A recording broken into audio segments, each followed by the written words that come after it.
Bonjour les golfeurs, on y est. On est le mercredi, je ne sais plus combien, je crois le mercredi 1er avril. Pour ce 4e jour de live, on va attendre un petit peu que tout le monde déboule. Voilà, ce qui me laisse le temps de finaliser ma petite préparation. J'ouvre ma page, comme ça je vois évidemment où j'en suis. Est-ce que mon live est bien en direct? Il est là, c'est super. Thibaut est là, hop, je coupe le son. Pas besoin de m'entendre. Donc, jour 4. Voilà, Fabien, hello Fabien, Thomas est là, oh ça y est, ça arrive. Alain, bienvenue à toi Alain. Défaire, Thibaut, hello Thibaut jeune homme. Ah, je vais installer mon personnage. Il n'est pas encore l'heure, j'ai pas besoin encore de faire venir mon invité spécial pour ce jour un peu particulier. Il va arriver dans quelques secondes. Ah ben écoutez, il y a Rémi Mulot qui est là. Hello Rémi, alors est-ce que ta Dodoche va bien? Rémi Mulot, je crois, fabrique, remet à neuf une petite Dodoche là. Rémi, si un jour tu te pointes à Madagascar, tu vas halluciner. C'est blindé de 2 chevaux, c'est increvable ces bagnoles. Donc j'espère qu'elle va bien. Un petit poisson d'avril de Josie Gauthier. Oh, je suis pas un gros fan des poissons d'avril. Hein. J'allais pas cogiter sur un poisson d'avril à 3 heures du mat dans la soirée. Hello Nicolas Motschwiller. Oh purée, je l'ai peut-être bien dit là. Eh bien écoutez, il est 14 heures, je vais faire venir mon invité, puis on va pouvoir attaquer ça. Je passe d'ailleurs un énorme coucou aussi à ceux qui tombent sur la vidéo, non pas en live, mais en rediffusion, que ce soit sur le Facebook, sur mon Facebook, sur le Facebook Rina Golf, que je vais essayer de développer par la suite. Ah, elle marche super, la doche. Et aussi sur YouTube. Et on va voir, mais peut-être la semaine prochaine, donc, vous aurez des lives sur YouTube, plutôt que sur Facebook. Allez, j'appelle mon invité tout de suite. C'est parti, il est 14 heures à l'heure de mon four, hein, toujours l'horloge officielle pour ces rendez-vous Rina Golf. Hello mes petits padawans, j'espère que vous avez la pêche. On va essayer de vous garder à l'abri de tout danger en restant confiné chez vous pendant 1 heure. On va partir évidemment comme toujours dans tous les sens. C'est un petit peu finalement la signature de ces vidéos. Ça part dans tous les sens. Je vais quand même, avant de démarrer, vous rappeler le programme théorique que je vais essayer de suivre. Vous me direz d'ailleurs dans les commentaires si avec, sans rideau, si bon, sinon ça y est, je m'en fous, je balance comme j'en ai envie maintenant. Si jamais ça fait des flashs, c'est ce qu'on m'indiquait quand j'ouvrais les rideaux, bah ça va peut-être vous réveiller si je m'avance ou si je me recule pendant qu'il essaye de faire la mise au point. Donc au programme aujourd'hui, on va toujours se laisser 30 minutes pour répondre aux questions de la veille. Si tout va bien et que j'arrive à tenir le délai, on va se laisser 15 minutes sur le sujet du jour. Alors j'espère que le titre vous a bien intrigué, les petits padawans. Et enfin, les 15 dernières minutes en total roue libre. Je ne sais pas si j'étais déjà pas en roue libre depuis le début. En tout cas, on va l'attaquer comme ça cette journée. La première petite question qui me vient à l'esprit, et j'espère que vous êtes là et que vous êtes vif. Est-ce que vous avez pu faire vos devoirs? Hello Eric. Mais ben c'est Johar, un pro malgache excellent. Si vous cherchez, vous voulez des cours à Madagascar, vous allez voir Zohar de ma part. Il vous fera absolument pas de tarif comme d'hab, hein, si vous suivez la chaîne YouTube, mais ça fera plaisir quand même de signaler que vous venez de notre part. Donc je disais, est-ce que vous avez fait vos devoirs? Hier, je vous avais demandé, me semble-t-il, pour pouvoir rester chez vous, et pas spécialement de drills ou autre, mais d'aller regarder du golf, notamment sur Golf Plus. Donc j'espère que vous avez regardé hier. Alors moi, quand j'ai allumé, j'étais sur un US Open. Non, j'étais sur... oh là là, c'était incroyable d'ailleurs ça. Je crois que c'était en 2000 quand... Qui est ce joueur déjà qui a gagné à ce moment-là? Ah oui, quand Phil Mickelson gagne le Masters d'Augusta. Donc évidemment, il y avait des tas de légendes, Tiger Woods et autres. Donc j'espère que vous avez profité de ce moment de regarder un peu du golf à l'ancienne et aussi pour vous rendre compte, évidemment, du choix que faisaient les pros dès qu'ils étaient autour de green, comment les golfs aussi étaient dessinés un petit peu pour forcer les pros à faire des coups levés. Donc j'espère que vous avez pu observer un petit peu ça. Petit devoir bonus, parce qu'on l'a posté hier, je crois vers 19h30, Thomas s'est débrouillé. Encore bravo Thomas, parce qu'il avait la suite de la vidéo du match contre mon pote Bona, qui est pro à la Marsaudière. Donc on l'a posté je crois à 19h ou à 20h, donc si c'est pas fait, vous allez me regarder ça aussi. évidemment. Puis tant que vous y êtes, eh ben, vous me retapez tout ce que j'ai posté sur la chaîne Rina Golf. Hein. Hello de Dove, méfiez-vous, le bois 2 et le pitch sont en place aujourd'hui. Donc restez calme, sinon vous prenez un gros coup de bois 2 et un coup de pitch à 140 mètres. Et puis, pour fêter, alors c'est un truc, on a cogité beaucoup avec Thomas, on a décidé de le fêter comme ça parce que finalement les lives, c'est énorme de pression, hein, on peut pas annuler ce que je raconte, donc si je vous envoie une grosse connerie, pam, c'est balancé sur les réseaux et je peux plus revenir dessus. Et puis on a décidé pour notre 4e jour donc de vous faire un gros concours. Ah, il va être costaud le concours, hein. On n'a pas de sponsor malheureusement. Si un jour vous avez des lots à gagner, pour le moment, hein, qui sait peut-être qu'un jour on en aura, hein, mais soit c'est des trucs qu'on a trouvés avec Thomas, soit c'est des trucs que vont nous filer des gens, mais bref, il n'y a pas de budget vraiment pour faire des cadeaux. Alors, est-ce que je balance d'abord la question? Je vais peut-être balancer la question, ou alors je balance le lot à gagner. On va commencer par la question. Elle est ardue, cette question. Ouvrez bien vos oreilles. Installez vos grippes, mettez vos mains dessus sur le club et préparez à envoyer le drive. Alors, la question pour le jeu concours, réponse, et ça ne durera qu'1 heure, hein, le temps de la vidéo. Alors, quel club, je demande bien un club, quel club joue Tiger Woods sur son 2e coup du trou numéro 16 lors du Memorial Tournament de 2000. Alors déjà hier, c'était 2000, mais c'était pas le Memorial, hein, mais est-ce que vous avez la réponse à cette question? Alors le joueur ou la joueuse, j'espère qu'il y aura des joueuses, hein, qui me donnera la bonne réponse, et je vous laisse chercher où vous voulez, hein, puisque de toute façon vous êtes devant votre écran, donc vous pouvez vous aider d'un de vos partenaires si vous voulez. La personne qui trouve la réponse, alors peut-être que vous allez être plusieurs, quoique ça va être compliqué. Alors, Pierre-Antoine, hello Pierre-Antoine, alors je t'offre un putter pour le cadeau. Oh là là, c'est sympa ça, le mini putter que j'avais mis en photo peut-être. Ce sera très bien, d'ailleurs ça permettra aux gens d'initier leurs enfants au golf, un baby golf en priorité là. Hein. On fera peut-être une vidéo rien que pour ça, hein, une spéciale baby golf ou comment on met les enfants au golf, peu importe les âges. Préparez vos questions à l'occasion.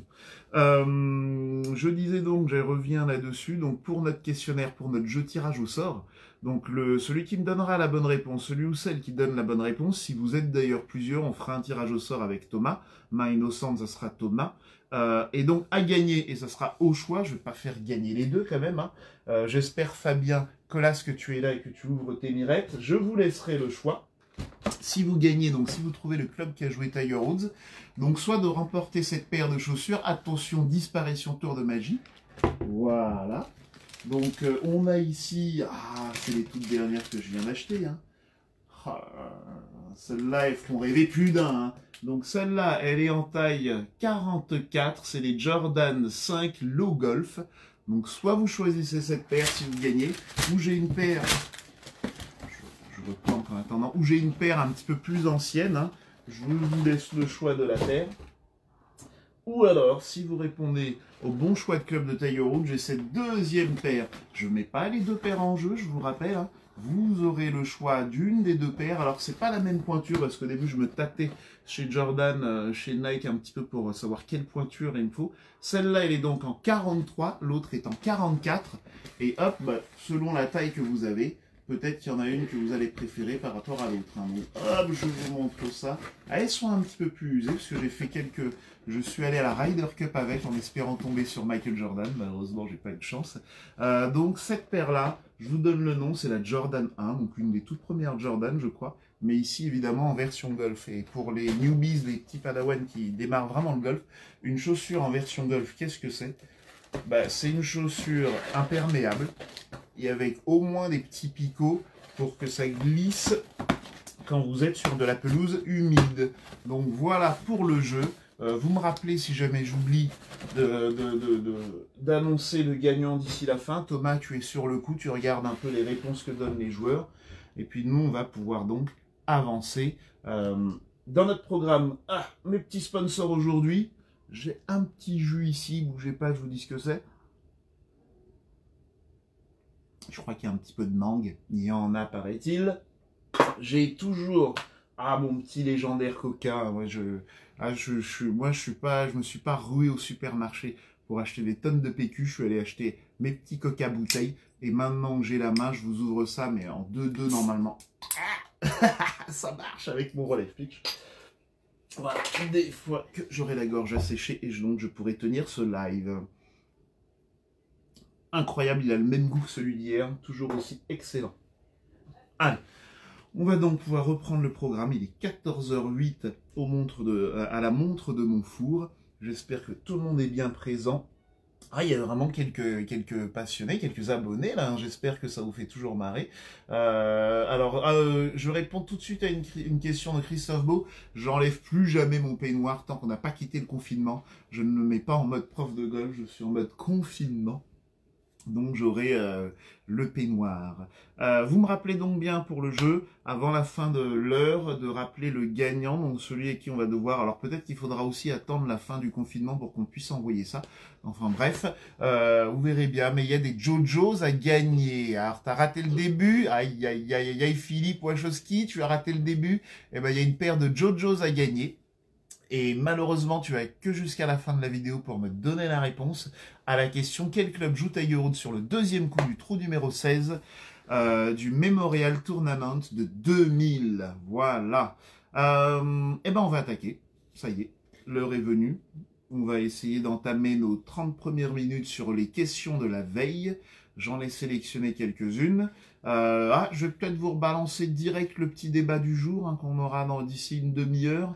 Ça correspond au titre, hein, c'est un beau golf, qu'est-ce que c'est, on va pouvoir débattre un petit peu, donner nos avis sur ce qu'on estime être un beau golf, et puis lister un peu les golfs que l'on préfère, et sûrement que j'aurai un petit commentaire si je connais le golf dont vous me parlez. Voilà, alors, les questions, un petit big up avant qu'on démarre les questions, à Juju du Crêpes de Vichy avec qui j'étais en promo, je l'avais pas repéré hier, mais il était là pour regarder le live. Juju, excellent, qui est pro dans un golf du sud, du côté de Montélimar, me semble-t-il. Il faut que je revérifie ça. Si vous passez évidemment voir Juju prendre un cours ou vous balader, vous dites bien sûr que vous venez de la part de Rina Golf et je vous garantis absolument aucun tarif de sa part, mais ça fera plaisir comme d'hab. On m'a posté aussi que je suis le Big Lebowski. Et ben écoutez, ça me va bien, le Big Lebowski du golf. Je vais faire appel à mon pote Jressous, ça qui va arriver et vous mettre des strikes dans la vue. Donc, on y va. Il y a quelqu'un ici là qui me trouble. C'est la golfeuse qui traîne dans les parages. Elle est bien sympa de nous autoriser à vous faire ces lives. Hein. Donc un grand big up à elle, à la golfeuse qui traîne dans les parages. Elle traîne dans les parages. En fait, je traîne dans son appartement. La golfeuse, donc c'est grâce à elle si vous avez le droit à ce petit live. Bon, on attaque tout de suite par les questions du jour. Je vais les prendre comme ça, et ben on va attaquer. Mais c'est toujours les mêmes qui posent des questions, là, qu'est-ce qui se passe? Ou alors, peut-être que ce sont les bonnes questions.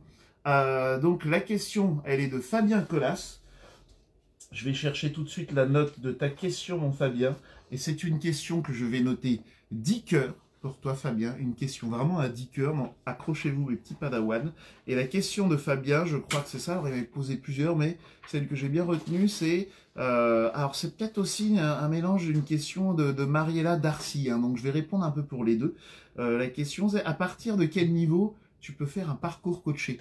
On va d'abord faire une réponse un petit peu brute. Je dirais que le niveau où je peux faire un parcours coaché, il n'y en a pas, puisque c'est exactement ce que je fais à la découverte de golf. Donc quand je fais une découverte de golf, je fais ni plus ni moins qu'un parcours coaché. Donc Fabien, Mariella, vous noterez donc que puisque j'emmène directement mes élèves lors d'une découverte sur un parcours, pour faire un parcours coaché, je vois pas de niveau inférieur à ça. Donc pour moi, c'est quelque chose qui est évidemment accessible à tout niveau de joueur. Il n'y a pas besoin d'un niveau particulier. Parfois, je remets un petit mot pour Eric, hein, mon directeur. C'est vrai que parfois, il peut être un peu surpris, parce que moi, j'axe beaucoup sur le parcours. Mais oui, je peux emmener 10 personnes sur un seul départ et faire un parcours. Peut-être qu'on va rebondir à une question qui viendra après. Hein. Attendez, je relis que je ne fasse pas une double réponse sur d'autres questions. Non, allez, je peux y aller sur celle-là. Donc je disais, de toute façon, quand j'emmène les joueurs sur le parcours, j'ai toujours des règles de base qu'appliquent normalement tous les pros. La première règle, c'est que peu importe quoi, à combien de joueurs je vais partir, d'abord j'aurai réservé un départ. Ensuite, ça c'est du petit bonus, mais évidemment j'ai regardé qui y avait comme joueur devant, qui il va y avoir comme joueur derrière notre partie, et à partir de là, je vais respecter le temps de jeu. Voilà, c'est une des premières règles. Si tu respectes le temps de jeu, à ce moment-là, je ne vois pas du tout pourquoi on parle de niveau de jeu. Ce que je sous-entends bien dans votre question, à partir de quel niveau de jeu vous pouvez faire, que ce soit faire du parcours ou faire un parcours coaché. D'ailleurs là, c'est pas tout à fait le même niveau qu'on demande. Pour faire un parcours en libre, ce qu'il vous faut, c'est d'avoir la carte verte. Et pour la carte verte, c'est pas une question de niveau de jeu. Par contre, pour faire un parcours coaché, je dirais qu'il y a absolument besoin de rien, si ce n'est, si c'est pas une découverte, parfois il y en a des gratuites, je suis pas un fan de la découverte gratuite, hein.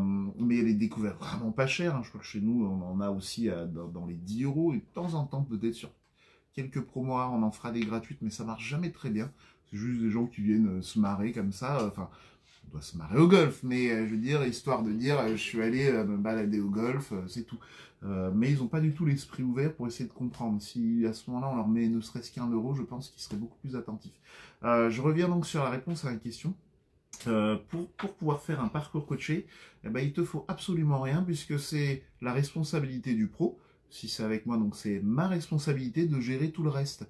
Et je rappelle pour les autres qui se demandent même hors parcours coaché s'ils peuvent aller sur le parcours, si vous avez votre carte verte, c'est qu'il y a un prof de golf qui atteste que vous êtes capable de jouer n'importe quel golf avec n'importe quel golfeur. Est-ce que son attestation n'est pas bonne? Peut-être, je sais pas. Est-ce que vous avez toujours la trouille? Bah oui, on pourrait vous valider le permis, et si vous mettez 10 ans avant de conduire, évidemment que je vous conseillerais de reprendre des heures de cours. Donc je dirais oui, une fois que vous l'avez, votre carte verte, il faudra quand même assez rapidement jouer très vite des parcours, hein. Le jour même, ce serait l'idéal, comme conduire une bagnole dès que vous avez le permis. Sinon, les points que je demande moi pour avoir une carte verte, donc pour pouvoir être autonome, je vais les rappeler, mais là, normalement derrière votre écran, les padawans, vous allez me le crier haut et fort, vous ouvrez la fenêtre et vous criez haut et fort mes 4 paramètres. Je ne vais pas le donner dans un ordre précis, les 4 sont aussi importants. Premier paramètre, la gestion de la sécurité. Donc vous devez être très bon pour gérer votre sécurité, celle de vos partenaires et des autres usagers, sinon je ne vous lâcherai pas sur le parcours, pas de carte verte. Ensuite, vous devez gérer l'étiquette, c'est-à-dire la bonne ambiance avec vos partenaires envers les autres usagers en fait du golf. Et ça, c'est quelque chose que je surveille énormément, hein. Si vous êtes un joueur désagréable, je vous le dis direct, je ne vous donnerai pas votre carte verte. Si vous êtes un joueur sympa, on a une chance de l'avoir. Toujours dans l'étiquette, vous avez aussi votre comportement vis-à-vis du terrain. Donc vous voyez, c'est tout ce qui est logique de comportement sur un parcours. Et je peux être en mode délirant avec des lunettes, des casquettes à l'envers et tout, mais pour ceux qui m'ont déjà eu en cours, je loupe rarement une erreur sur la gestion de carte verte. Donc on a dit gérer la sécurité, gérer l'étiquette, on a aussi la gestion du temps de jeu. Alors la gestion du temps de jeu, pour vous citer un exemple, être prêt quand c'est à votre tour de jouer. Vous voyez, un bon golfeur ou un golfeur qui gère bien, je ne vais pas dire bon golfeur, un bon gestionnaire, très différent d'un bon golfeur, il n'a pas envie de passer ses 4 heures de parcours à vous dire vas-y c'est à toi de jouer, hein. Non, c'est pas à toi de jouer, hein, c'est à la dame qui est là, sinon tu vas la déranger pendant son coup. Donc la gestion de cet ordre de jeu peut avoir une influence directe sur le temps de jeu. Et donc ça, je ne louperai absolument rien, là, quasiment jamais. La moindre erreur de gestion qui vous mange du temps de jeu, je vais être dessus et je vais évidemment intervenir. On a dit sécurité, étiquette, temps de jeu, alors gestion de la sécurité, gestion de l'étiquette, gestion du temps de jeu, et je rajouterai le dernier point, gestion d'un minimum de connaissances de règles. Et tout de suite un petit peu de pub comme ça, mes petits padawans. Je vous invite à regarder une vidéo qu'on a postée il y a 2 semaines, je crois, sur la gestion des règles. C'est-à-dire qu'on vous a balayé en 1 minute, peut-être qu'elle dure 2 minutes, mais c'est beaucoup plus vendeur de mettre 1 minute, évidemment. Mais allez, en moins de 2 minutes, finalement, on vous a balayé tous les cas de règles. Alors, on n'a pas pu tout lister parce qu'il fallait que ça fasse dans les 2 minutes grand max, mais vous pouvez appliquer cette recette pour n'importe quel cas de règle. Et typiquement, les gens s'attendaient à ce que je perde 5 minutes d'explication pour chaque cas de règle. Je dirais que ce que je vous ai listé dans cette vidéo sur les règles, c'est ni plus ni moins ce que je demande pour la carte verte. D'ailleurs, je rebondis dessus, mais pas mal de commentaires, donc notamment des élèves qui disent oui, mais quand même, il faut un minimum de respect des règles, sinon c'est pas le même sport. Le golf, c'est un sport aussi pour le coup, je vous réponds, un très très individuel. Vous avez envie de faire avec les règles 2019-2020, faites, appliquez-les. Tant que vous ne bloquez pas le parcours, vous ne mettez pas une mauvaise ambiance, bah, je dis très bien, votre partenaire n'a pas envie de les respecter à la lettre, tant qu'il prévient pour pas vous choquer, il attend votre aval, et je vois pas pourquoi vous allez d'ailleurs chipoter s'il veut se dropper plus près que ce qu'il faudrait, c'est son jeu, laissez-le, et que tout ça est fait rapidement, bah écoutez, c'est super. Et donc moi c'est ça que je demande pour les règles, pour la carte verte, hein. J'ai pas envie que le gars il me perde 5 minutes à me placer ses 2 longueurs de club avec le tee, à marquer sa balle, moi je fais jamais ça en partie amicale, hein. Et puis de toute façon, j'ai envie de leur dire que le but de cette vidéo, c'est d'ouvrir le golf, montrer aux gens que c'est hyper accessible. Et je suppose que pour ceux qui ont 10, 15, 20 ans de golf, s'il y en a qui regardent, et j'en ai vu sûrement même, hein, bah en fait, on apprend les règles toute sa vie, hein. Pendant des années aussi, j'ai cru que je connaissais une règle jusqu'à ce qu'un arbitre nous fasse une démo en formation. Bah non, c'est pas du tout ça. Donc vraiment, pas besoin de plus de prise de tête. Donc j'espère que j'ai pu répondre à la question. J'ai presque bouffé la demi-heure, on dirait. Donc c'était une question que j'avais sélectionnée, qui avait été posée. Ça, attendez, j'enlève, sinon je vais me mélanger. C'est la veille, ça, c'est des questions de la veille. Donc c'était une question un petit peu de Fabien Colas, c'est-à-dire quel est le niveau pour ne pas gêner sur le parcours. Il n'y a pas de niveau, Fabien, il te faut un niveau de gestion, ça je te l'accorde. Mais t'inquiète pas, je gère déjà, j'ai déjà dû te reprendre sur ta gestion de matériel. Au cas où. Et puis Mariella Darcy aussi. Donc les parcours coachés, pour moi, c'est dès la découverte de golf. Boum, on envoie sur le parcours. Mais j'arrive pas à me relire, mes petits padawans. Hein. Je prends ça en note, à regarder vos vidéos. Bon. Pourquoi Ouais, bon, alors là, je bug complet, j'essaie de relire ma question. Allez hop, on passe à la suivante. En 2000, Rina. Oui, alors, pour la question, c'est en 2000, hein, oui. Le deuxième coup qui joue sur le trou numéro 16. Alors, je vais prendre une question d'André Bouville, qui m'a posé hier, et qui est un petit peu, évidemment, choqué, mais j'aime bien choquer les gens. J'espère que vous êtes, vous, de moins en moins choqués. Pourquoi je conseille le driver, même pour un débutant? Il faut partir de... Et alors attends, je vais noter ta question.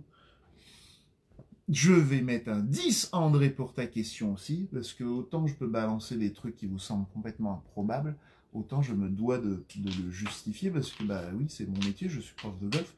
Faudrait pas que je passe pour un charlatan, quoique j'aime bien un peu passer pour un charlatan au début. Peut-être que j'en suis un, qui sait.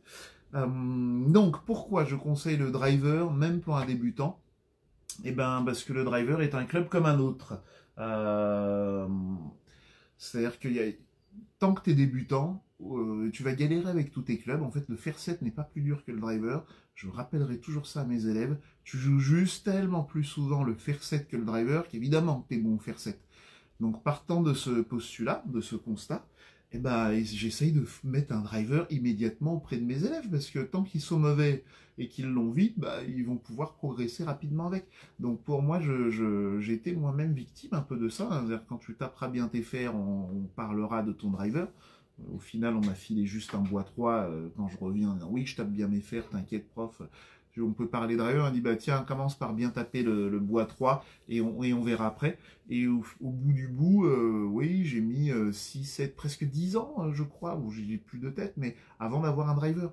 Donc si je pense que de manière générale, les gens sont globalement plus mauvais que ce qu'ils devraient être au driver, c'est surtout à cause de ça, c'est parce qu'on vous fait patienter des années avant d'avoir votre driver. Peut-être que, je sais, pour moi, tout ce que je vais dire, mes cours, je le dis toujours, sont valables pour tous vos clubs.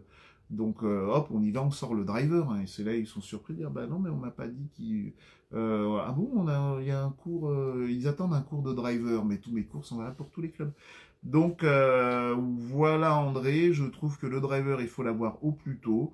Il faut pas hésiter à poser la question, vous l'achetez sans l'aval de votre prof s'il n'est pas trop chaud. Tant pis, vous l'achetez quand même, vous direz non, vous direz rien, vous dites pas que c'est de ma part, je vais m'embrouiller avec des tas de pros pour rien.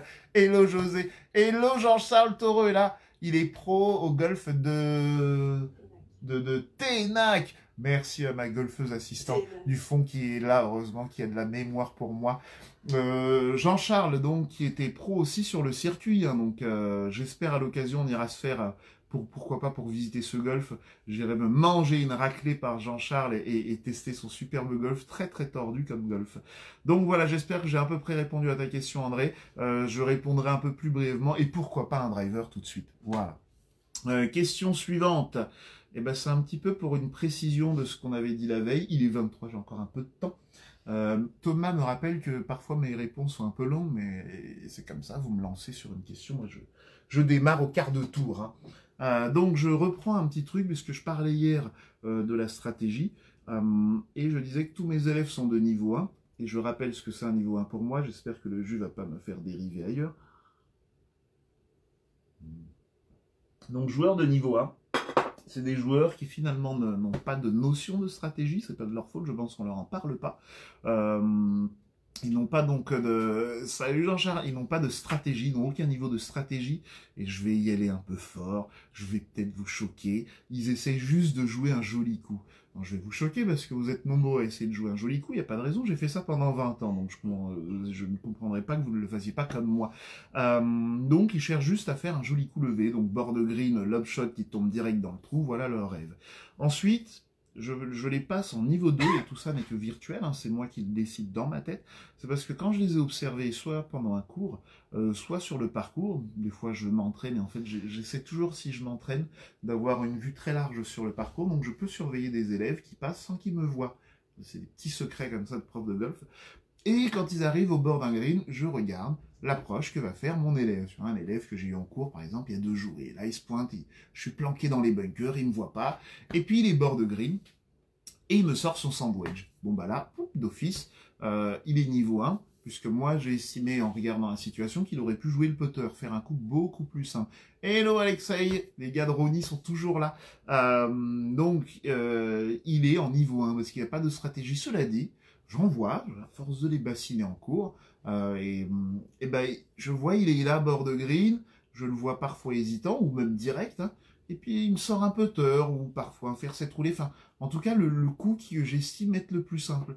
Et ben, quand un élève m'a montré ça suffisamment, et ben, je le passe en niveau 2. C'est-à-dire que dans ma tête, il est niveau 2. Je sais plus, il y a un ou deux qui répondaient en commentaire, ah bah tiens, moi je suis niveau 1, moi je suis niveau 2, et donc là, vous allez peut-être voir quelle est la nuance. Et ben, quand vous êtes en niveau 2, j'estime que vous commencez à comprendre ce que c'est que la stratégie. Vous choisissez un coup facile. À ce moment-là, quand vous venez en cours, Eric Vigneault, j'en parle, alors je finalise et je reviens sur Eric. Donc je disais, quand vous avez fini, enfin, quand vous êtes en niveau 2, eh ben, c'est seulement à ce moment-là que je veux bien donner des cours d'approche levée. Vous voyez le principe, c'est-à-dire que le gars, il cherche déjà tout le temps lever sa balle, parce qu'il est niveau 1, il n'a pas de stratégie, donc je ne vais pas lui apprendre à faire des coups levés. Sinon, je l'enfonce dans son erreur. Donc, à chaque fois, tant que je verrai ça, je vais le bassiner à coups de coup roulé. Et parfois, je le vois faire un coup levé dans mon bunker et je lui crie au loin, t'aurais dû putter, hein, quand je le vois louper. Et il m'a dit, ah merde, il était là, le prof, Rina était là. Et ça le fait travailler. Et puis, quand il est en niveau 2, ok, je peux montrer les coups levés puisque je sais que ce joueur a compris qu'il ne le sortira qu'en extrême nécessité. Je reviens tout à l'heure sur... Ah, attendez, parce que ça avance un petit peu. Ah, il faut qu'on passe à un big up. Il est parti où? Oh. Eric Vigneault. Eric Vigneault est propriétaire du golf de Crécy et qui va monter, en plus, je crois, un Parrot World. Donc ça, j'aimerais bien voir ce que ça donne. L'idée, je trouve vraiment l'idée pas mal du tout. C'est-à-dire pas juste faire venir les gens via le golf, mais pouvoir venir en famille. Donc l'idée, c'est que tu arrives là et il y a un hôtel, tu es golfeur, tu peux aller jouer au golf, tu es non golfeur, bah, tu peux aller visiter le Parrot World. Donc je crois que c'est une serre énorme où il y a avoir des tas d'espèces qu'on n'est pas habitué à voir. Je pense aussi qu'il y a moyen là de faire énormément de pédagogie auprès des enfants. Et je me dis aussi, pourquoi pas les emmener évidemment au golf. Mais j'aime bien toute cette idée d'emmener plusieurs synergies dans la même zone, surtout si ça fait venir plus de golfeurs. Alors moi, évidemment, je suis beaucoup plus côté golf. Hein. Eric me semble beaucoup plus passionné par les oiseaux, mais en tout cas, un très très bon golf. Celui de Crécy qu'on ira sûrement voir avec Thomas si sont chauds, les gens de Crécy, notamment Eric. Je reviens sur une question, donc on a fini la réponse niveau 1, niveau 2. Thomas, est-ce que c'était pas trop long? Il est 28, il me reste 2 minutes, je balance encore des questions. Catherine, alors je crois que c'est Catherine Jovic qui me pose une question sur le driver senti. Donc oui, parce qu'il y en a pas mal qui n'y arrivent pas, et c'est vrai que j'avais déjà fait une vidéo. Alors je vous le dis très vite comme ça, comment on joue un driver senti. Hop.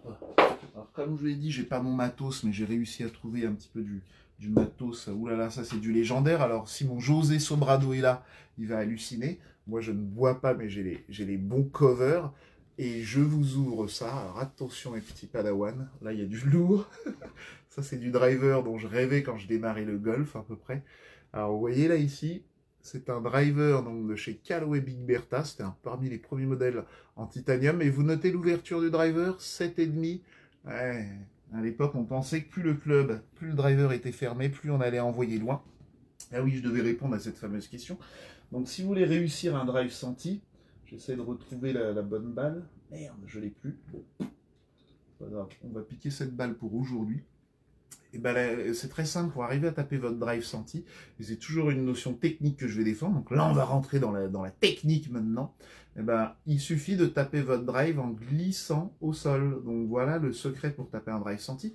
Donc si vous n'y arrivez pas, ça démontre ni plus ni moins que vous cherchez pour le moment à taper votre balle en remontant. Et tout le principe du drive senti, c'est que ça se tape en ligne, en glissant vraiment au ras du sol. Donc, comme si tu cherchais presque l'image peut-être qui serait la plus juste, c'est l'image que tu essayes d'avoir quand tu joues ton putter. Donc là, il faut balayer le sol, faire glisser le club au sol, et tu pourrais être surpris d'avoir une belle balle qui s'envole bien. Et je vais rebondir dessus, je vais lâcher une deuxième bombe. Bon, déjà, on est fou, hein, mais oui, moi, je défends cette préférence technique qu'un drive, ça se tape pas en remontant, ça se tape en glissant.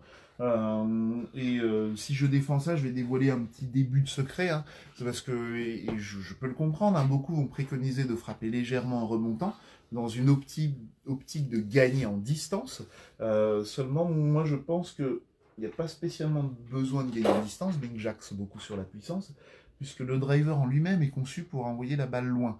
Donc ce qui m'intéresse là-dedans, c'est pas juste cette notion de distance, c'est cette notion de puissance et à envoyer la balle loin en fournissant le moins d'efforts. Et plus si on regarde à ce moment-là techniquement le drive, hein, notamment avec les Trackman, j'ai vu un Trackman il y a des années, et ben on se rend compte, enfin moi je me suis rendu compte que ça se tape beaucoup plus en ligne qu'en remontant, comme le disent énormément de magazines de golf, par exemple.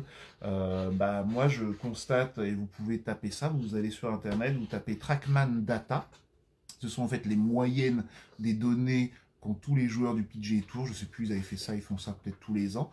Et puis vous regardez sur une case dessus qui s'appelle angle attack angle, l'angle d'attaque, et vous verrez si c'est en négatif, c'est qu'il frappe en descendant, si c'est en positif, c'est qu'il frappe en remontant, et si c'est à 0, c'est qu'il frappe en ligne, et puis vous regardez quel chiffre ça donne. Je vous laisserai deviner évidemment. Si les pros tapent plutôt en descendant, en remontant ou en ligne droite. Et si vous tombez sur cette fiche, je serai prêt à en débattre évidemment pour comprendre les chiffres clés du golf. Donc pour réussir à taper vos drives sentis, il va falloir vous habituer à balayer le tapis plutôt qu'à essayer de soulever votre balle. Voilà pour toi Catherine. Alors, Fabien Colas, encore une petite question, et il est 32, et allez, je vais répondre encore à ta question. Il me posait la question du choix de la montre. Fabien, tu commences à vachement trop t'équiper alors que tu joues pas beaucoup de parcours, hein, donc j'ai envie de te dire quand même plus de parcours. Cela dit, allez, je te réponds quand même. D'abord, si entre la jumelle et la montre, moi je préfère beaucoup plus la montre. ne serait-ce que pour une question de temps. Ça bouffe trop de temps de sortir les jumelles. Les gens ne font que pointer le drapeau, ce qui est vraiment une erreur à terme de stratégie en plus, hein. Donc la montre est pour le coup beaucoup plus pratique. Je vais pas tester 1 million de montres, hein. Moi j'utilise celle-là, une Garmin Approche X400 je crois. X40, pardon, Approche X40 j'ai. Je l'adore parce qu'elle est petite et que j'ai beaucoup de mal sinon à jouer avec une montre. Vous voyez, les autres montres sont énormes au poignet, donc me gênent, donc je suis obligé de les attacher à mon sac ou à mon chariot. Et celle-là, c'est la seule que j'arrive à supporter. Après, c'est à vous de voir.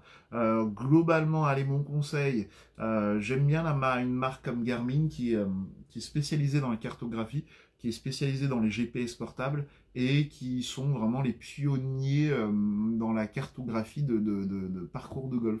Donc vraiment là-dessus, je trouve qu'ils commencent à avoir beaucoup d'expérience, c'est pour ça que j'aurais tendance à préférer cette marque plutôt que d'autres marques, je sais pas, type TomTom ou Bud Caddy, je sais plus comment ça s'appelle. Peut-être qu'eux ont beaucoup d'expérience aux États-Unis, hein, cela dit. Hein, mais voilà, donc vraiment, je trouve cette montre pas mal. On aura l'occasion de développer ça si tu veux. Fabien, et comme toujours, sinon la meilleure chose à faire, c'est m'envoyer, notamment dans les commentaires, hein, d'envoyer dans les commentaires en fait les modèles avec lesquels vous hésitez, puis je pourrais vous dire si je les connais, les avantages et inconvénients. Juste pour voir si personne ne dort, parce que moi j'en vois, et puis là peut-être que vous êtes gentiment endormi par ma voix. Est-ce que vous pouvez m'envoyer, qu'est-ce qu'on va se choisir? Un petit bonhomme mort de rire, là. Maintenant, je veux que ça flotte des bonhommes qui sont morts de rire. On a fini pour les questions du jour. Attends, non, mais y a rien là. Mais alors, mes petits padawans, mais qu'est-ce qui se passe là? Ça réagit pas, tout le monde s'endort devant son clic. Bon, ça c'est pas mal. Ok, alors... Ok. Alors on va attaquer le sujet du jour. J'espère que vous êtes là. Ah, ça y est, il y a un peu de joueurs morts de rire. Oui, ils sont là, ils suivent. Alors le thème du jour, c'est quoi un beau golf?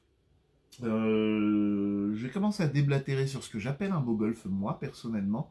Je n'ai pas la science infuse, je n'ai pas raison, ça n'est que mon avis. Peut-être, allez, j'aurai un petit avantage sur vous, j'ai peut-être fait un petit peu plus de golf que vous, et encore, je suis pas sûr, ça dépend des joueurs.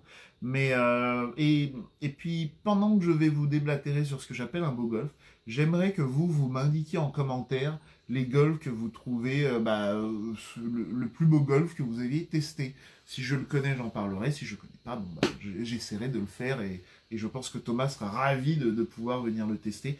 Peut-être j'emmènerai la golfeuse qui se planque derrière.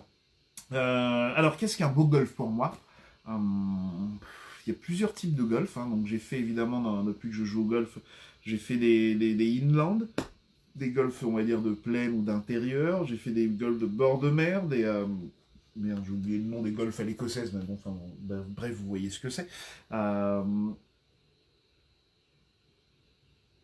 Et donc, j'ai fait tout un tas de golf depuis que je suis joueur de golf.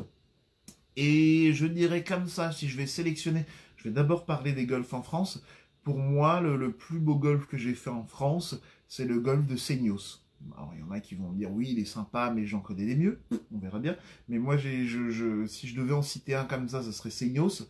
Et on m'avait demandé quel golf je voulais faire tout de suite après la fin du confinement. J'aurais bien aimé dire Seignos, mais là, il faut que je me mange trop d'heures de route. Donc, j'ai dit l'Isle-Adam qui est dans le coin. Et pourquoi Seignos, je l'adore ce golf? Parce qu'il respecte un truc qui moi me plaît énormément d'un point de vue architectural golfique, c'est qu'il a toujours des départs surélevés.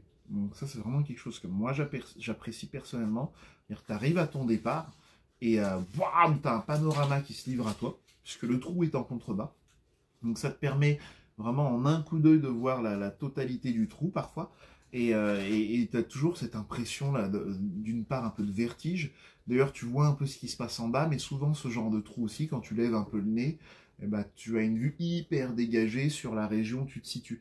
Et Seignos, vraiment comme golf, ça n'est que ça. C'est-à-dire que pour ceux qui n'ont jamais joué Seignos, tu démarres surélevé. Alors, typiquement, hein, sur ces parcours-là, si vous partez pas des boules blanches ou si vous n'allez pas au moins des boules blanches pour voir ce que ça donne, eh ben, le parcours est nettement moins beau des autres départs. Donc il faut aller absolument jusqu'aux boules blanches quand vous faites des golfs.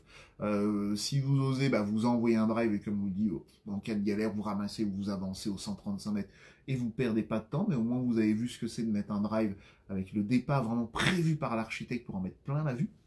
Et donc, tu arrives à ton départ, tu envoies ton drive en contrebas, donc tu as l'impression de faire des drives de 400 mètres, mais évidemment, au moment où la balle impacte le sol, tu te dis, bah merde, je suis qu'en début de fairway, finalement. Donc ça, c'est toujours assez surprenant aussi comme sensation. Et donc, Seignos fait ça, c'est-à-dire que tout le long du trou, bah, tu vas remonter gentiment, tout doucement, jusqu'à une attaque de green avec un green encore surélevé. Donc, vous voyez l'idée de un petit peu de vous forcer à faire un coup levé. Et puis une fois que tu as fini ton trou, d'ailleurs quand tu es sur le green, quand tu te retournes et que tu regardes le fairway que tu viens de jouer, tu retrouves en fait le trou dans l'autre sens, qui est aussi très très beau à voir parce que tu lis mieux les pièges dans le sens inverse d'un parcours. Et donc j'aime beaucoup ce genre de parcours comme ça. Par contre, quand tu finis ton trou, bah là, il faut généralement que tu crapahutes comme un dingue pour pouvoir atteindre le départ suivant. Donc vraiment, c'est moi déjà les beaux golfs pour moi, c'est des golfs plutôt dans ce style. Et ça peut exister dans un peu moins sur des lignes, c'était le mot que je cherchais tout à l'heure, puisque sur des lignes généralement bord de mer, il y a beaucoup de vent, donc si on te met un départ surélevé, ta balle qui fait 400 mètres, peut-être qu'elle est fera vent dans le dos, mais alors si tu as le moindre vent en dehors du vent dans le dos, le parcours est injouable. Donc je suppose que à cause des conditions extérieures, on ne peut pas faire ce genre de tracé. Cela dit, j'ai fait évidemment des links, c'est un des plus beaux golfs que j'ai fait. C'est un links, mais je vais le qualifier un peu de links à l'américaine pour le coup. C'est King's Bounce, donc ça se trouve en Écosse. Et vous avez un petit peu ce mix, puisque il y a quelques trous où, bah, quand ils ont pu, parce que le départ est un peu planqué par le vent, ils vous font des départs surélevés. Et évidemment, à ce moment-là, c'est très très beau. Donc si vous avez l'occasion, mais à l'époque, je crois que le tarif pro, oui, pour jouer Kingsbound, c'était 140 livres, tarif pro. On leur a demandé, faites le tarif normal, ils nous disent 140 livres. On dit, et tarif pro, on est pro enseignant, on dit oui, 140 livres. Voilà, comme ça, tac, t'es réglé.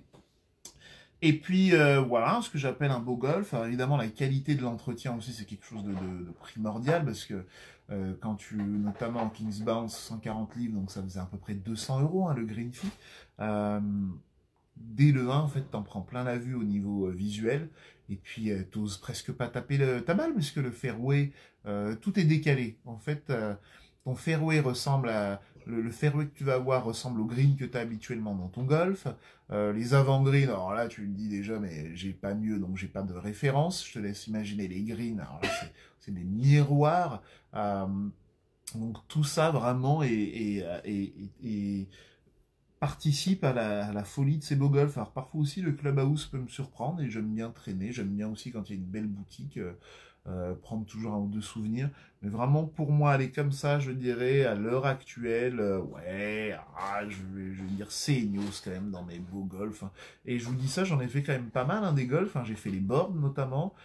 J'ai fait Morfontaine, Joyenval, j'ai fait aussi quelques golfs déjà un petit peu privés, un peu plus durs, comme Fontainebleau. C'est pour ça que j'adore Fontainebleau, départ surélevé dans beaucoup de cas. Et d'ailleurs, la vidéo, je crois, parce que j'ai posté sur l'agenda du jour, je sais plus le nom, le calendrier. J'ai mis une petite vidéo, me voit driver, je crois, le trou 3 de Fontainebleau. De mémoire, c'est le trou 3. Alors, je vais aller me balader un petit peu pour regarder les golfs que vous m'avez listés. Alors, je vois Ronnie sous bois. Alors, Ronnie, allez, on va le prendre tout de suite, le golf de Ronnie. Il y a des moments où il vaut mieux pas le faire parce il est très très difficile l'entretien. Il est très pentu comme golf. Donc, vous voyez, ça démarre bien dans l'idée de ce que j'appelle un beau golf. Il est pentu. Golf de chèvre, parfois, comme on pouvait dire. Par contre, à la belle saison, il est magnifique et vous avez beaucoup de trous où les départs sont surélevés. Alors bon, quand on est dans les Landes, on a vu parfois sur la mer, sur des forêts de pins. À Rosny, bah, tu vas voir Paris au loin sur certains départs, la ville de Rosny et il y a un drive que j'adore, enfin un drive, pas forcément le drive, mais le dernier trou de Rosny, trou en contrebasse, un petit par 4 je crois, qui est facilement atteignable. Hein.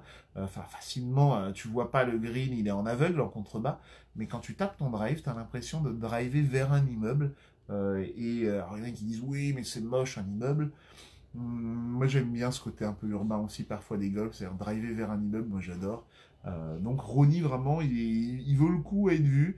J'ai envie de dire, comme à Seignos, à Rony, il faudrait la voiturette obligatoire, mais il n'y a pas de voiturette à Rony, sinon il y a trop de morts. Tiens, je vois passer le golf de Pré-La Rochelle que j'ai fait cet été, qui est vraiment marrant. Ça aussi, c'est ce que j'appelle un Lynx à l'américaine, comme je décrivais Kingsbound, c'est-à-dire que le Lynx pur à l'écossaise, ça paraît vraiment très brut. Donc il y a pas d'obstacle d'eau, il y a juste des trous pour représenter les bunkers. Et Pré-La Rochelle, comme Kingsbound, il y a des Lynx comme ça à l'américaine, où d'un coup vous avez un truc un peu à l'américaine, où vous avez un green en île avec des berlinoises. Vous voyez, c'est ces bouts de bois en fait qui bloquent, qui font tout le tour du morceau de green dans l'eau. C'est ce qu'on appelle les berlinoises, une espèce d'accotement qui est autour. Donc ça, évidemment, c'est très à l'américaine. Vous verrez beaucoup de golf comme ça. Donc c'est ce que j'appelle un mélange des deux. C'est-à-dire un côté links nature, mais quand même le côté je vais le dire, un peu matu-vu à l'américaine, où ça t'oblige à faire des balles un petit peu hautes et à plugger. Alors, Pont-Royal, j'ai jamais fait comme golf, je vais regarder ça, Pont-Royal. Ah, je vois Mariella qui me met Play 9. Oh là là, Play 9, j'avais fait quelques stages quand j'étais amateur à Play 9. Effectivement, le trou 11, à l'époque, anecdote, on fait notre stage avec mon pro Manu. Emmanuel Ducret, qui est pro à L'Isle-Adam, je crois, oui, il est à L'Isle-Adam. Et il nous emmène donc là-bas, parce que j'étais dans un golf Blue Green à Montgriffon, c'était Blue Green à l'époque, et Play 9 était aussi Blue Green, je crois. Et donc on fait un stage d'une semaine avec les jeunes, et il nous dit ramenez vos balles de merde. Bon, mais pourquoi on s'embarrasse de ça? Donc bon, on y va, je ramène mes balles de merde.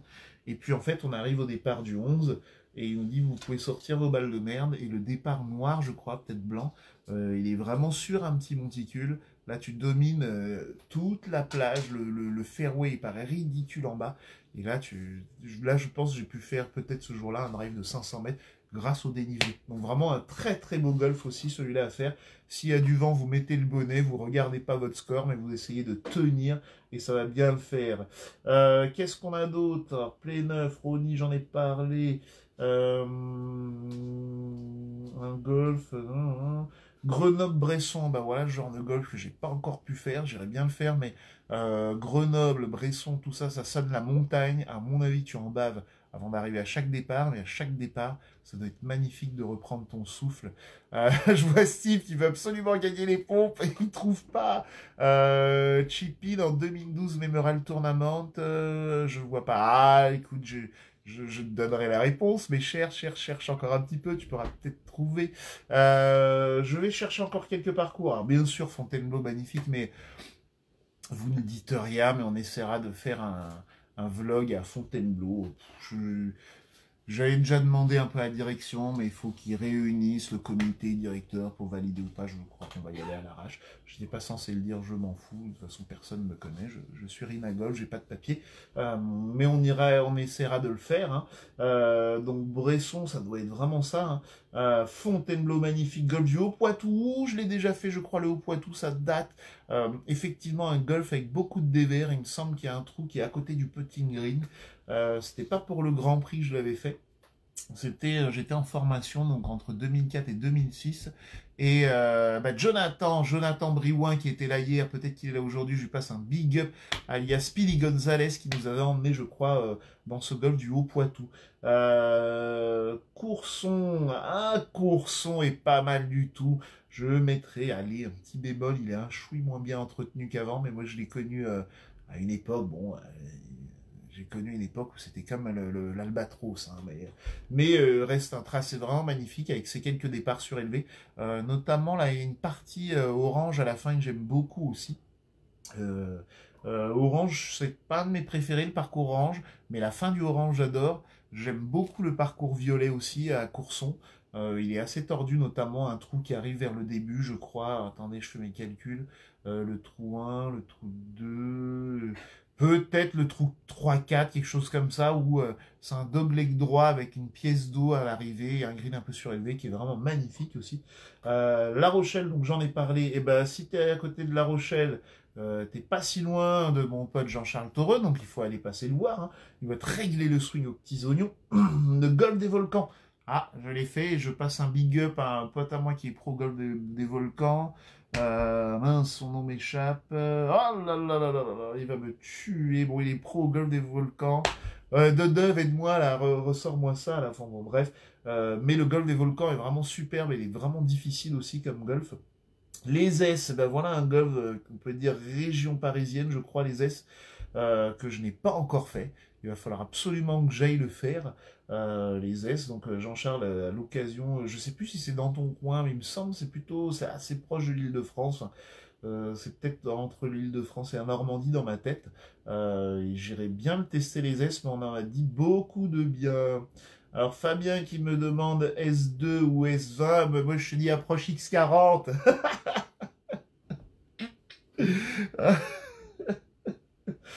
Ozoir. Ah, alors Ozoir. Un peu particulier Ozoir. Moi, ça tardait un petit peu sur le petit golfe d'Ozoir, qui est dans ma région, donc dans mon coin, facile d'accès pour moi. Je le fais souvent à Ozoir, d'ailleurs, un accueil toujours incroyablement cool à Ozoir. Ce que j'adore à Ozoir, c'est son côté petit jardin. C'est pas un parcours qui va te fatiguer. Il te sort vraiment l'esprit, c'est-à-dire qu'il y a des moments, tu ne sais plus trop où tu es. Il y a un trou où ça te rappelle que tu as une autoroute pas loin. Mais vraiment, Ozoir, j'adore. Et puis, la qualité d'entretien est toujours au rendez-vous. Je trouve le personnel d'accueil vraiment hyper sympa aux Ozoir. L'arrivée, alors avant d'arriver à l'ouverture du golf, tu te manges une nationale où tu es à 110 et tu dois presque faire un virage à droite au frein à main. Donc ceux qui l'ont déjà fait voient de quoi je parle, à Ozoir-la-Ferrière. Et une fois que tu descends un petit peu, ton rythme cardiaque diminue parce que sinon tu te manges un camion dans le cul.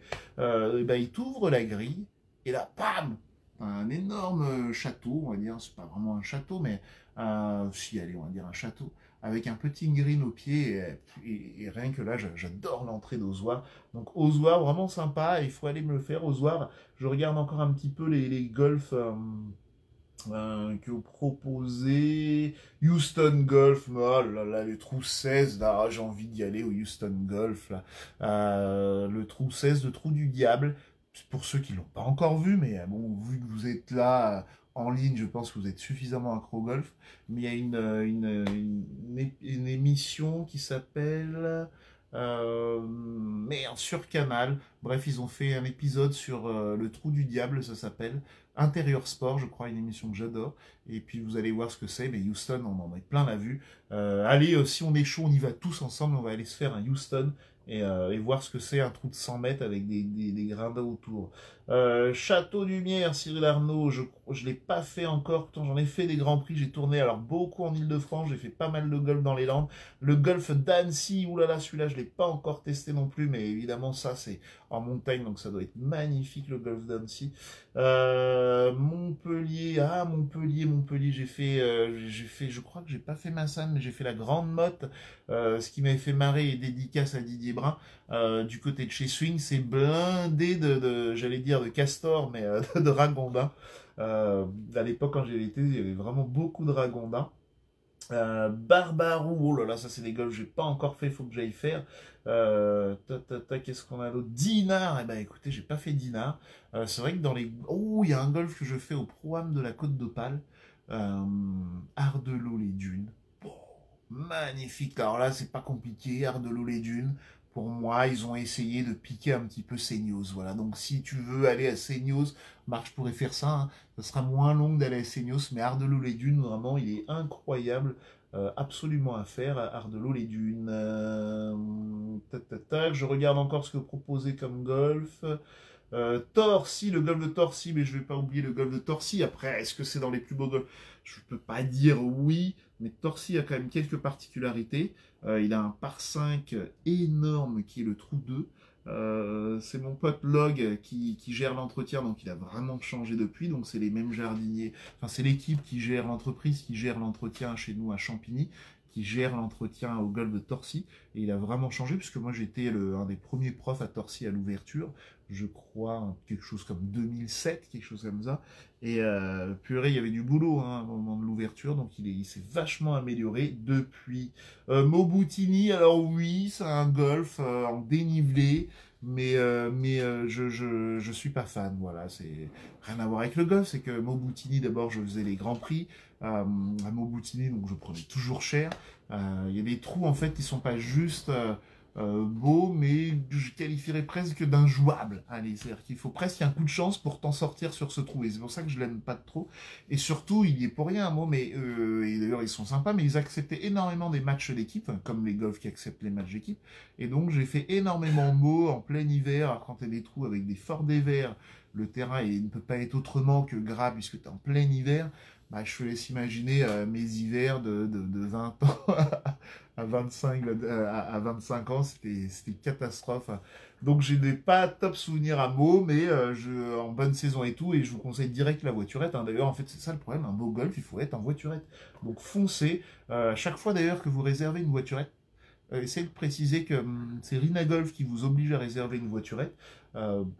Ils vous feront évidemment pas de tarif, je pense pas, mais au moins qu'on montre que nous, on est des motivés de la voiturette, on a envie qu'il y ait des voiturettes à pas cher dans tous les golfs, là, il y en a marre, les voiturettes à 40 balles les 18 trous, mettez-nous ça à, allez, on va dire, je suis déjà un peu, j'aurais pu être plus sévère, mais à 20 euros une voiturette, à deux ça fait 10 balles, vas-y, on te loue ta voiturette, on fait deux, et on vient manger, quoi, c'est-à-dire on se fatigue nettement moins, quoi, donc vive la voiturette, quoi. Château de Célie, magnifique golf de Célie. Bon, on a déjà fait un petit vlog avec Dedeuve au golf de Célie, normalement, je crois, non? Je sais plus si c'est au golf de Célie.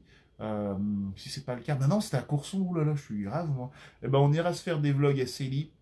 Un big up à la direction, au directeur de Célie aussi, super sympa, Jean-Louis Boulet, qui, quand on avait fait le vlog avec notamment avec Ma, à Célie, c'est pour ça que je mélange, mais vraiment Célie est super beau, il est toujours bien entretenu, donc c'est un des golfs que je fais très souvent en hiver, hein. Je tourne beaucoup entre Célie, Apremont, Rochefort, un très beau golf, j'espère que quelqu'un me l'a listé, hein. Je tourne beaucoup sur ces golfs, puisque ils sont jouables vraiment toute l'année.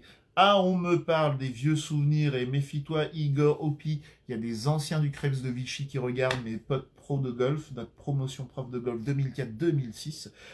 Vichy, le Sporting de Vichy, un petit golf champêtre. Pas champêtre, qu'est-ce que je dis, c'est un beau petit jardin aussi, Vichy. Vichy, le vieux, hein, celui qui est proche du centre-ville. Et on a ce côté jardin comme à Ozoir, si ce n'est que celui-là, il a tout le temps des greens surélevés pour t'obliger, si tu loupes le green en régule, à faire un petit chip levé. Donc c'est sa difficulté. Après, comme c'est un très vieux golf, évidemment, il est assez court, donc on pourrait jouer souvent des fers, ou après un drive, il restera souvent un sandwich pour un joueur qui tape relativement loin. Et si tu vas dans le coin, il y a Montpensier, incroyable golf, qui était un petit peu semi à l'abandon à l'époque, mais bon, mais vraiment un golf incroyable, et je crois que c'est parce qu'ils n'ont pas eu l'autorisation de vendre les baraques qu'ils devaient construire autour pour faire tourner le golf. Mais si vous avez l'occasion, s'il est encore ouvert, mais je pense que oui, vous allez me faire le golf de Montpensier, vous prévoyez vos balles, le parcours est vraiment très difficile à Montpensier.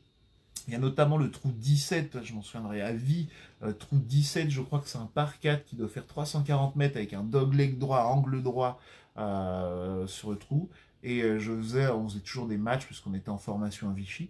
Et je jouais, je crois, mon match contre Dedeuve, il était avec quelqu'un de l'équipe. Et puis moi aussi, j'avais un pro dans mon équipe, un futur pro. Et Dedeuve, en fait, nous fait le trou en main. Voilà, le premier albatros que j'ai vu de ma vie, c'est Dedeuve, alias Olivier de Vidal, qui m'a fait sous le nez. Je crois qu'il perdait un peu le match, donc en mode je m'en fous, je tente le drive. Il dit, je me dis, mais ça sert à rien, c'est un dogleg, il y a des chaînes partout. Il dit, ah, je vais taper au-dessus des chaînes, là. Donc il a pris une ligne pour nous. Alors, on est parti vite fait l'aider quand même à chercher les balles dans les bois. Et puis finalement, en rentrant nos putts, ce qui était bon le drive, hein, on voit que la balle est dedans. Donc voilà, le premier albatros que j'ai vu de ma vie, c'est Dedeuve qu'il a fait le lendemain. On faisait un programme sur le même parcours, il fait le même drive. Et il m'a raconté, il s'est foutu à 2 mètres. Donc en pro avec ses 3 amateurs en scramble, il fait putter ses 3 amateurs qui loupent tous le putt pour eagle cette fois-ci. Il m'a dit heureusement que je l'ai rentré derrière, mais vraiment je tremblotais les fesses. Belle-Île-en-Mer, j'ai pas fait ça, Belle-Île-en-Mer. Bonjour à toi Loïc de Paris, Loïc Paris. Clément Adair, ah ben je crois que c'est mort pour Clément Adair. Après, vous malheureusement, si vous avez commencé le golf récemment, vous n'avez pas eu de nouvelles de Clémendaire, mais c'était à l'époque le golf le plus dur de France à sa création. Je pense que le problème presque de Clémendaire, c'est qu'il peut être le plus beau du monde, il est tellement difficile que c'est très compliqué de se faire un avis, enfin de savourer ce parcours. Je vois passer Chiberta, Le Phare, Osgore. Alors moi, j'aime pas du tout Le Phare, j'ai fait le Grand Prix là-bas, on appelait ça, souvent les gars d'Île-de-France, on se pointait au mois de juillet, je crois, pour faire la tournée des Landes. Donc on faisait le Grand Prix de Chiberta, Biarritz-Le Phare, Osgore, qu'est-ce qui nous manque, bref, on faisait les golfs dans le coin. Je crois qu'il n'y avait pas Seignos en Grand Prix, mais il y en avait un autre, Molietz, voilà. Et donc, évidemment, je les ai faits. Chiberta, superbe, avec une baraque au départ du 1, je crois, avec des rosiers devant, incroyable petit golf. Osgore aussi, que j'aime beaucoup, avec une partie dans les terres, dans les pins, et une partie en bord de mer. Ça se trouve, Chiberta, c'est la même chose, je peux confondre un petit peu les golfs, ça fait un moment que je les ai pas faits. Mais je n'aime pas trop Le Phare. Un peu, c'est un vieux golf, Le Phare, donc un peu comme Vichy. Mais j'ai trouvé l'ambiance et l'accueil pas terrible du tout, donc ça m'a complètement fait oublier le reste du parcours. Je vois passer d'Elodie, le manoir d'Omaha Beach. Oui, le manoir, il est vraiment super beau. Un golf à l'américaine, et moi j'ai grandi un petit peu à Omaha Beach, mes grands-parents sont de Bayeux, et donc j'étais surpris qu'ils aient créé un nouveau 18 trous, et je l'ai fait cet été. Il est vraiment top. Et si jamais vous allez d'ailleurs à... Si vous allez donc sur ce golf Omaha Beach, bien sûr vous venez de la part de Rina Golf. Dans tous les golfs, vous allez, vous dites que vous venez de la part de Rina Golf. Mais si vous dites mais qui c'est, vous lui dites oui, une chaîne YouTube. Et évidemment, il n'y a pas de cadeau, hein, ça je ne le rappellerai jamais assez. Mais on a fait aussi le brunch d'Omaha Beach. Alors là, je dérive, hein, je suis plus du tout dans le golf, mais le brunch d'Omaha Beach, si vous y êtes un dimanche, faites-moi ce petit brunch, vous louez une voiturette dans la foulée, et puis vous y allez, et c'est... Ah qu'est-ce qui se passe là? On vient m'attaquer à coups de poisson. Donc voilà, alors, il me reste combien de temps? Oh purée, il me reste 1 minute là. Ah non, 2 minutes à ma montre officielle, parce que je regarde l'heure de mon portable, il est 59. Vichy, et oui, golf de Saint-Samson. Tiens, je connais pas celui-là. Il y a plein de golf que j'ai pas fait, c'est horrible. Pam, ok. Alors, juste, attendez, il faut qu'on finisse sur notre jeu, là. Oh là là là là, sur notre jeu. Alors, la réponse à la question. Je vais vous envoyer immédiatement le lien de la vidéo sur le chat. Hello, Michel! Là. Donc je vous mets le lien sur la vidéo et puis je regarderai tout à l'heure. Thomas, si tu es là, est-ce que tu peux m'envoyer si tu as un gagnant qui a trouvé le bon choix de club? Alors je vais mettre partager et copier le lien. Est-ce que ça va marcher? Voilà. Hop. Alors même si vous ne tombez pas dessus, vous avez quand même le droit de donner une réponse au pif. Hein. Donc je viens de vous envoyer le lien. Je ne sais pas si quelqu'un va le regarder là, mais j'ai pas eu les questions. Alors Igor, je te rappelle ce qu'il avait gagné. Oh là là là. Il avait ça à gagner. Alors, tu choisis ta paire. Donc la question, quel club joue Taillot sur son deuxième coup du trou numéro 16? C'était quoi le tournoi? Merde, j'ai oublié le nom du tournoi, je vous l'ai dit 10 fois et j'ai oublié. Au Memorial, voilà, au Memorial Tournament de 2000. Et donc le gagnant, il choisit sa paire et puis on lui envoie un Uber et en plus je vais me manger 135 € d'amende. Alors évidemment, ah là là, je suis triste, mais j'ai fait le tirage au sort. Ah, alors Christophe Beau, tu as mis bois 3 et c'était la bonne réponse. Thomas m'indique que c'est toi qui gagne. Et écoute, dès que je peux te voir, je t'enverrai ce superbe poisson d'avril qu'on m'a collé sur la tête. Malheureusement, j'aimerais bien te les offrir, mais je pense que c'est absolument pas à ta taille. Et c'est surtout des chaussures que je me suis achetées exclusivement ou spécialement pour faire des tutos pour vous, mes petits padawans. Bon voilà, c'était mon petit poisson d'avril à 2,50 $. J'ai tenu mon heure, j'espère que vous avez passé un beau moment. Je regarderai évidemment les questions qui m'ont été posées. Et puis je vous fais la bise à tout le monde. Portez-vous bien, vous restez bien chez vous au chaud. Et puis je vous dis à demain 14 h, vous partagez tout ce bordel. Hein. Bisous les padawans.